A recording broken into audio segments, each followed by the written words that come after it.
The thing about tattoos, It can be an art form.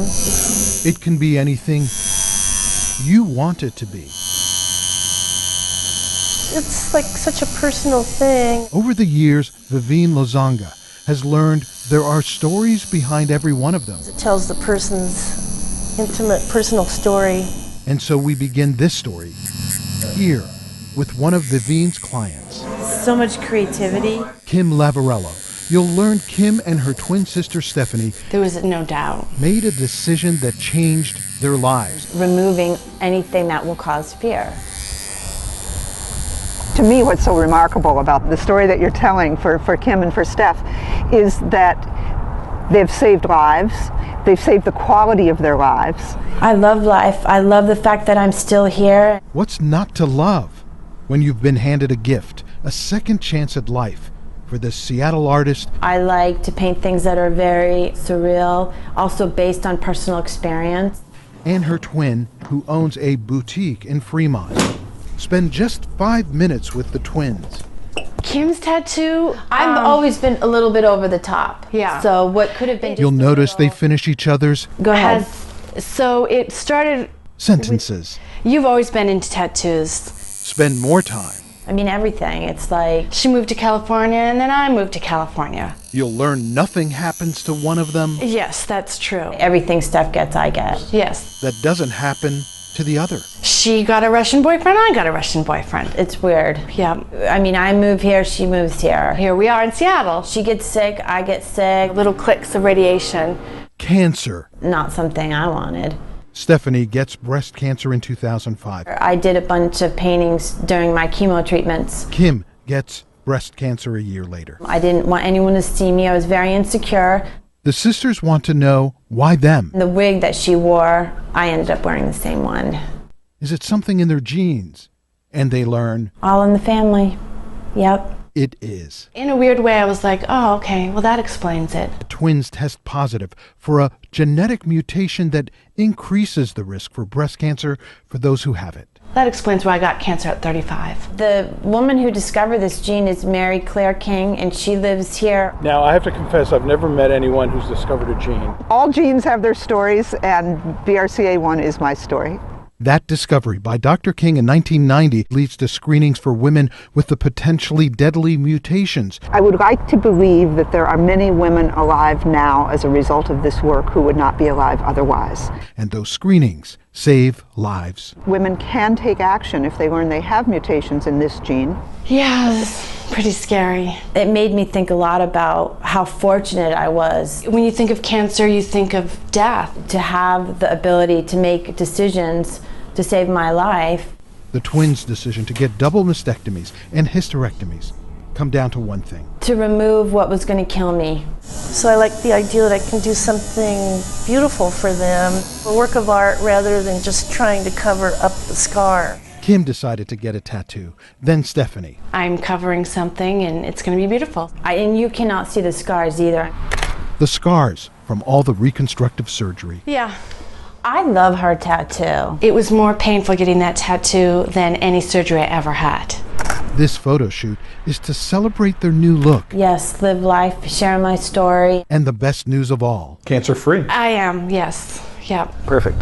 Love that. both of them. Twins. End of story? I tell the story, people just get goosebumps when they hear it because it's just so... Surreal. Who are these next to her, I wonder? Not even close. And who's this? You need to let people know about this. The twins need to tell family members right away so they can get tested too for this gene mutation that could kill them. One problem. We were adopted in Fort Lauderdale, Florida. The twins have no idea who their biological mother is. Did she have what I now have? Is she still alive? All these questions. Who else might have this gene? They know nothing about their biological family, and the records are sealed. And as the clock keeps ticking, they keep thinking. They should be able to get tested for the gene. So we want to identify those people who are at risk. That's when a genetic counselor from Swedish Hospital saves the day with a letter. I said to the judge that this information is critical for the medical care of her biological family. So please open up the records. Exactly. Both of us assumed it would take months. A week later, they get a letter that changes their lives and may help save others. Finally, we were going to find out. Dear Kimberly, I'm sorry to let you know, but your mother, Barbara Jajo, died in 2003. So you never got to meet your mother? No. The letter goes on to say their mother Had another daughter. Her name is Laura. Laura.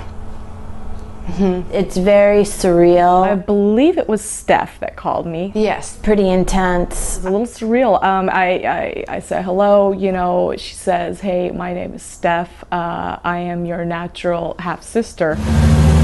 The twins had no idea where their half-sister and mother lived. They figured it was far away. After all, they had been given up for adoption in Florida. They were raised in New Hampshire. Eventually, they headed west to California before ending up here in Washington State. So imagine their surprise when they learned the following. I'm like, oh my God, she died in Enumclaw. How is that possible? Yes, Enumclaw. 45 minutes from where we were living. I mean, I could have passed her on the street.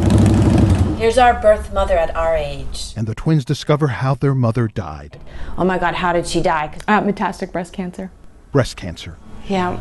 Stephanie discovers her mother received radiation here. Just gives me goosebumps. In the same hospital, in the same room, Stephanie was treated. In a sense, she was walking the halls just like you were walking Probably the halls. sitting in the same waiting room. All here together at the same time. Didn't know about the other, right? Steph and I as babies.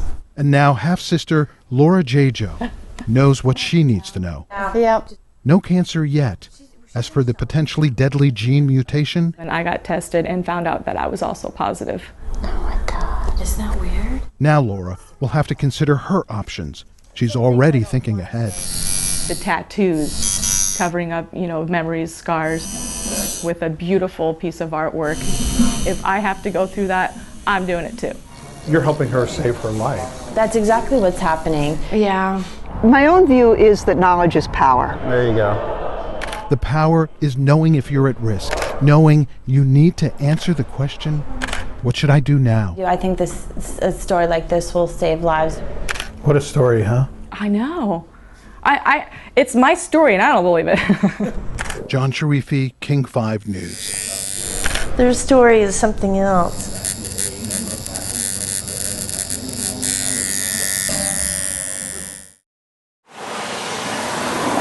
Come on.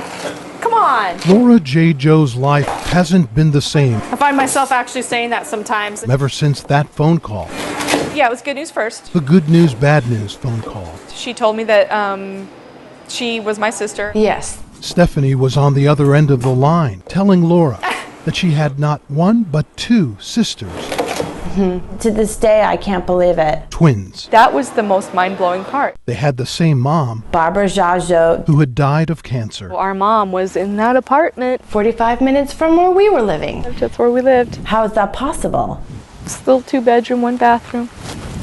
Laura was raised by her mom. The twins were not. We never met her. We were adopted in Fort Lauderdale, Florida. A few years before Laura was born. You grew up not knowing about your sisters, right? Nope. It was a secret Laura's mom would take to her grave. So you never got to meet your mother. No, but Mom was there taking pictures. They had each other now. I know. It was mind-blowing. It was exciting at the same time. That was the good news part of the call. I love to tell this story to people because they are just in total shock every time. And then what happened? Bilateral, right and left. The bad news part? That was also stressful. It's why Laura is heading to the operating room at Swedish Medical Center right now. When she got diagnosed with the gene, that was like, oh gosh. The gene mutation, BRCA1, a mutation that significantly increases the chances of cancer. It's what led to Stephanie getting breast cancer in 2005, Kim getting breast cancer a year later. I mean, it was hard. I was upset and I cried. Laura knew nothing about it. Oh no, I thought I was an only child till 2007. How could she know? The twins had double mastectomies and later tattoos to cover the scars. As soon as we found out we had a half-sister, that's all we kept thinking about is we have to talk to her. And that Laura would be getting a call from them one day after the twins' desperate search to find their biological family. We wanted to know if there was anyone else in our family. If there was, they need to know about this. To save their lives. To save their lives. It's a scary thing. The gene test came back positive, and it was like instantly, it was like, no question, I got to do this. Big problem, though. But you didn't have health insurance. No, I was very clueless about the cost. She couldn't afford the prophylactic surgeries her twin sisters received, the double mastectomies and the reconstructive surgery. Swedish Medical Center. Can't believe I did the cry on TV. They're like, oh my God. To the rescue. I have some good news. What's that? The folks at Swedish Hospital saw your story, and they are going to cover the costs. Really? Wow, I'm going to cry. Wow. That's amazing. So you don't have to worry about that. I've always told myself I'm not a lucky person. I've never won anything in my life, and I think my luck just changed. Yeah, luck. Thank and you. two determined sisters on a life-saving search. One thing led to the other, then to the other, and here we are. It's very mesmerizing. A life's been saved. 5 hours of surgery, 2 doctors, The goal is to remove all the breast tissue. and a shared hope. There'll be no fear. Exactly. Laura will have both breasts removed and a double mastectomy performed by breast surgeon Dr. Patricia Dawson. The worries are gone. The reconstruction is in the hands of plastic surgeon Dr. Wandra Miles. She's got such good doctors, and it's very lucky, very fortunate. She places an implanted tissue expander. It's like a deflated balloon behind the muscle. It's bringing back a lot of memories, too. Me waiting for her, her waiting for me. There's always the unknown. The surgery is going well. Miles is finishing the other side, so another hour. You could say it all started with that phone call. You feel really good about it because she's doing the right thing. From the twin sisters Laura never knew she had. Hey, Laura. And when you think about it, So how you doing? it wasn't a good news, bad news phone call after all. They said everything went well. Did they? Oh yeah. All good, because today Laura J.Jo received life-saving surgery. Everything went great. And all paid for. You can't beat that. Right. John Sharify, King 5 News. That's it. That's the happy ending.